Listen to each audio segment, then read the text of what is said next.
कसं आहे, पहिली गोष्ट माणिकराव कोकाटे यांना कदाचित ते माहिती नसेल, PS आणि OSD नेमण्याचा अधिकार हा मुख्यमंत्र्याचाच आहे। त्याचा प्रस्ताव मंत्री मुख्यमंत्र्याकडे पाठवतात आणि मुख्यमंत्री त्याच्यावर अंतिम निर्णय करतात।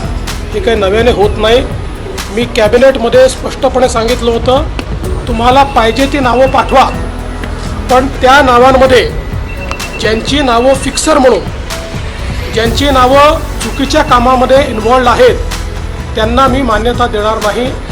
आत्तापर्यंत माझ्याकडे 125च्या जवळपास नावं आली, त्यातली 109 नावं मी क्लिअर केलेली आहेत। उर्वरित नावं मी क्लिअर केली नाहीत, कारण कुठल्या ना कुठला आरोप त्यांच्यावर आहे, कुठली ना कुठली चौकशी चाललेली आहे, किंवा मंत्रालयामध्ये त्यांच्याबद्दल परसेप्शन हे फिक्सरचं आहे।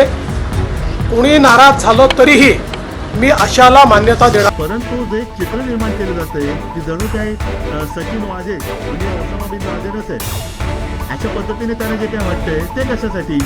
परंतु जे चित्र निर्माण केले जाते की जणू काही सचिन वाजे म्हणजे ओसामा बिन लादेनच आहे, अशा पद्धतीने त्यांना जे काय वाटतंय ते कशासाठी?